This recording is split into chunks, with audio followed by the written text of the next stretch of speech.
era bakwasizza ebiwandiiko president waffe era ne president waffe bewandiiko n'abikwasa akulira regions secretariat egenda biyingiza mu office baanamu abali eyo emmanyi mu kuba akalulu akakajanja njagala omusoga ali okumpyawo tuferereetinze katuwulire speech okuva ewa president waffe tusobola kukola nsobi emu so meeting mwenva copyright law eri mu kutambula kati tulina okulwana okulaba nti wetuukira in place ate si mu bbanga eritali lyawala kiri mugenda maaso kati tulina okugenda ntugire buli contract eyo yonna ne tuddamu ne tuzitereeza copyright egenda okuyita ng'abantu basobola okufuna mu nnyimba zaabwe oba okitegeera tulina kukikola kati so mbadde nteesa mu ofiisi yammwe temutuula mujje federation anaabaganya okuleeta contract naffe tujja kukozesa obuyinza obwaffe tuyite mu mateeka agiweeko obwannannyini oba okitegeera music addeyo nti olwaliwo mwami Sebatta oba ani yenna akayimbako bwe kaba nga kaagala okuddibwamu omuntu aleme kugenda okudda mbuzi wabula asooke ku nnyumbayo omuwa olukusa aleete empapula muzisayininge nti ofuna 2 ofuna 3 ofuna 4 ofuna 5 era akawunti yange yeeno zigenda wano zigira bwe ziti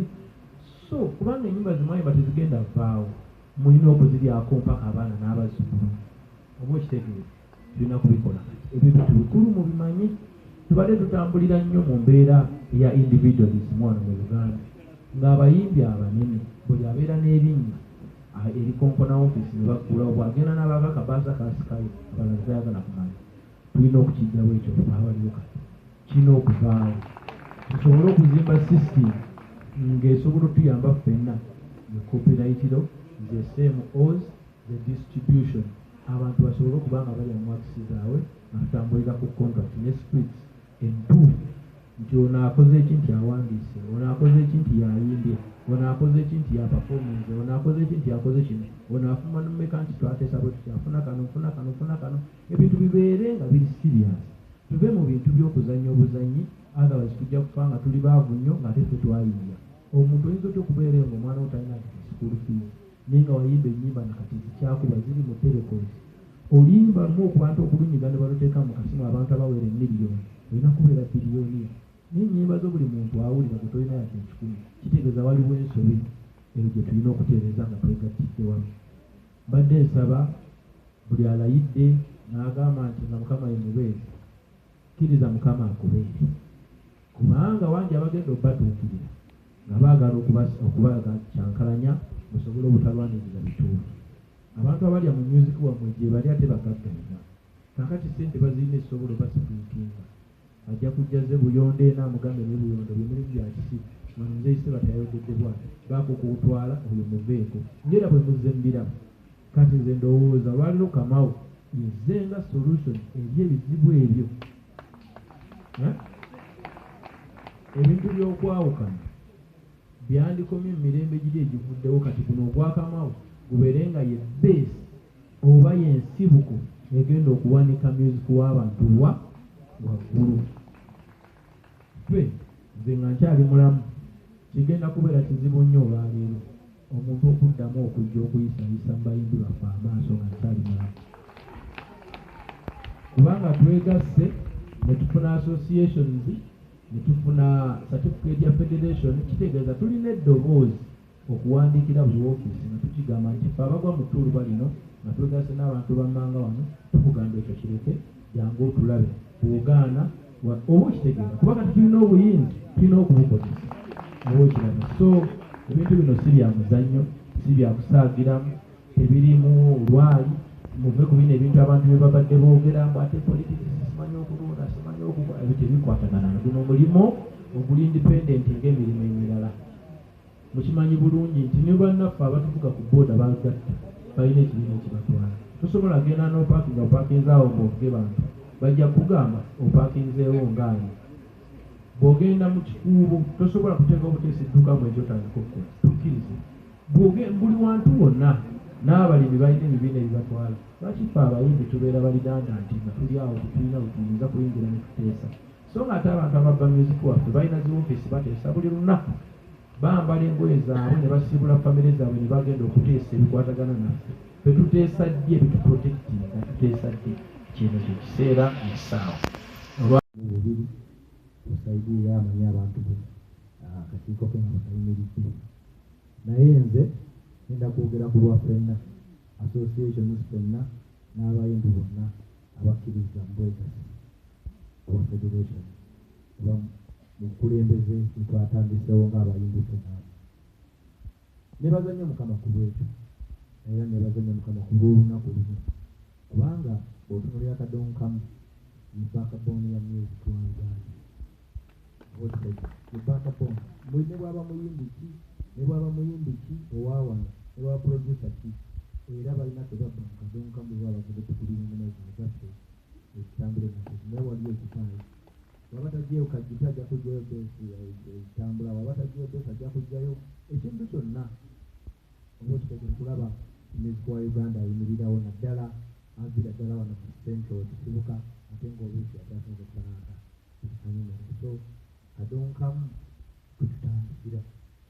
kuba mwe muva buli kintu kyonna n'engoma eŋŋanda nakinaki obukitegeeza leero mwami Sebaala yagedde ku bajjajja nga abamu ne baseka naye nga bitayagedde kituufu tusobola kwerabira bajjajja ffe obukitegeeza era eddiini eziize kuno wadde nungi nnyo era tuzeegonda tuzaagala zibasanyusa nnyo zitugayidinze naye tusobola kwerabira zitwamu kubanga ne bajjajja ffe nabo bamatalinga nnyo mpulampensire ekyogera bajjajja ffe abamu bakitwala mu busaniize n'ekirikiri jajja kitegeeza layini mwovudde emyaka gyonna naawe gwenga ayimiridde wano oba kitegeeza so kitegeeza naawe omatalinga mu nsi eno era omanyikiddwa oli bayogera ku bujjajja abayita ag'engalo wabakitegeeza ameneyo Akadongo Kamu kahistori kemulinako akatono the music oba country music ayitamu obubaka obutera okutuuka ku buli muntu ewansi naddala wano mu Buganda ewaffe etuyisa message ezigenda okukola mu buli mulimu mu mukwano mu nkulaakulana mu buli nsonga n'olwekyo yayigera n'ayingiramu ebyobufuzi dda nnyo mpulira nti waliwo n'omukulembeze yamubaaningako naga nti yazo kubanga abedda baanyigirizibwa nga bayita ebigambo mu buyimba okuva olwo Akadongo Kamu najja nga agenda anyigirizibwa mu ngeri emabega n'abamuyimba evolaba bw'otunula olwaleero abamu ku bantu abasinga okubonaabonera mu ddongera era bayimbi ba Akadongo Kamu so nga nte nebandibadde basinga okufunamu kubanga be balina feesi oba be batambukira ku topusi olwokiraba kati nze tujja kudda nnyo wano wabula kantandikire wano wendi mulembe mukozi nze nalaba nga music yenna atandika okuteekebwa mu bintu bitategerekeka n'otunuulira emiyimbi yakusooka n'awaaliwo nga mwenna gye mulaga wali so nga ate twandibadde gye tulaga walungi naye otunuulira giri abaakusookawo n'otunuulira nammwe abaliwo ate birituuka n'ogaa Katonda tulina kuyimukiramu okusobola okufuna solution ekivaawa era tuyinza kukola tutya okulaba nga tukigenda gye tulina okulaga wabula tukigenda mu kinya mu ebyo ebimu bwe twalaba ng'obwegatta ekikulu however man okwegatta kulimu challenge nyingi abo abalya ku mirimu gyaffe oba abadde batuteeka mu konas ez'enjawulo bo tebasobola kubeera mirembe ate tetulina bumu so obumu buno biwanyisibwa nnyo ng'abantu bayita mu mitendera gino wammanga bayita mu bigambo okugamba nti mwami Sebatta oba Kenzo Ayogedde bw'ati ng'ayogera ku ggulu abadde mukwano gwo n'omukyukira n'otandika okulwana naye so ng'ate wandibadde okolagana naye tumalize ebbanga lyonna nga tuli mu bintu bya kulwanagana omuddu bwatuka emyaka bwe gitambula abantu bwe bavuwala ye omuddu bwagagawala akati nze ndowooza ab'Akadongo Kamu mumanyi musolo w'Akadongo Kamu n'okunsinganze gyavudde newaali nze bwavudde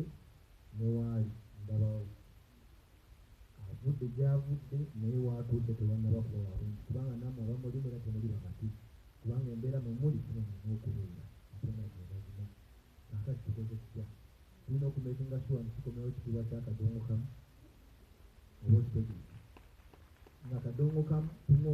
tewali kuswala tewali kusiikira wabula nga tumwogerako nga myezi era Abakadongo wa music wa Uganda ngera tutogera proud mu misana tuku bwe tumala okukola ekyo ne tutandika okugamba obuzibu bwavaawa nti wemmanyi music wa Kadongo Kamu yonna yabbulwa abo abagamba nti bamugula abamu nga tewaliwo mirembe gya digito ate bo ne batandika omulira mu digito atali mu kompyuta abantu ne batandika okugibwako ennyimba zaabwe ne ziweebwa abantu abalala. Nawulirako maama abadde wano ng'ayimba n'amala ng'agamba nti waliwo abazeemu ennyimba zaabwe oba abazeemu oluyimba luno naye ng'ate ye yaluyimba okutandikira ddala kimusanya ng'oluusi ayinza n'okuba tamanyi na besajje endege tusansanyisa. So tulina okuba nga tulwanira Kadongo Kamu nga tuddeyo buli kontrakiti yonna yali esayiningiddwa emyaka emikadde tuddemu tugyetegereze yali egamba ki ekitegeeza kontrakiti eyo yali egamba ki era bwe tuba nga temwali digito nga mwalimu analogo na biki kino omulembe gwa digito tukoze tutya okulaba nti kigamendinga tusobole okugamba nti kale at least musheyalinge buli omu afuneko pikipiki nekiryakwata ati wa muntu n'omutwala oli yayimba ennyimba z'ezigenda okuyamba abaana n'abazzukulu gwe naawe n'ogamba nti wagula mpaka lwolifa naye ng'ate emirembe zige zikyuka okusoma kontrakiti temuli kigambo digito naye nga tolwaliwo digito nasinga okugwa digito twogera ku telefoni twogera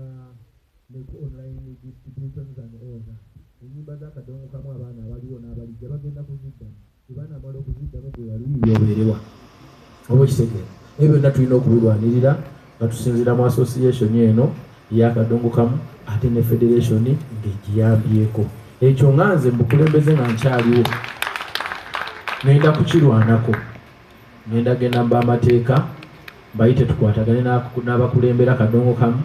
tuyite buli agamba nti yagula Kadongo Kamu aleete contract ku mmeeza alina okuleeta endagaano ku mmeeza okitegeera tuddemu tugisome ki buto lwaki tuddamu okuzisoma nze ebbanga lyonna tufunye challenges nze wange navaayo nsula wano ebbanga lyonna siddangayo okuba lwe twatandika ekintu kino abantu bakikubye abantu balwanya abantu boogedde ebigambo bingi naye nze nagaana nenemerako lwaki bw'ogaana okulwana ofa bubi naddala mu mirembe gino gyetulimu nze sikiwa nti nayimbye nnyo okusinga mukulu Sebatta n'abalala kitegeeza olwaleero embeera mwami Sebatta mwali genda babeera ku mativi ng'akayana n'amabanja nange mu myaka nga mpezezza 45 ngenda kuba mu bintu ebimu kati nyina kulwana kati nga nkyalinamu ku maanyi ngenda okutuuka wali nga nalwana dda nga atleast nange abaana n'abazzukulu tebansekerera nyina kukikola leero so nze nalemerako okitegeera era olwaleero n'ebitundu ebirala leero mbadde nva mu meeting nadibadde nabutta kuva ku makya meeting gye tubaddemu ebaddemu abakulu ab'enjawulo era mbawa assurance wano wammanga ekopirayitiro eri mugenda mu maaso ebiri siriasi bino mbibabulira maaso ga kamera ne bannamawulire biri mu kukolwako era nga tulina ne beeto ob'eddembe ffe tugenda kuddamu tutuule tuwandiike buli kyetwagala kibeere mu kopirayitiro ffe abayimbi buli kyetuwulira nti twagala kibeere mu nnyongo esereza tugenda kukidraftinga bwe tumala okidraftinga tukinaffe tuweereza abali mu kudraftinga copyrightiro bintu bwe babikwate babiteekemu kubanga ebyo birowoozo byaffe abayiiya this time around tulina okuba nga naffe tuli involved mujjukira bulungi nti abasooka okuyisa copyrightiro bateekamu etteeka nga UPRS erina kubeerawo emu nga ye collective society yokka ekintu ekitaali kituufu n'obuntu bungi nnyo obulala bayinza okubunyigamu we tutali naye this time around twagala kubeera involved tulabe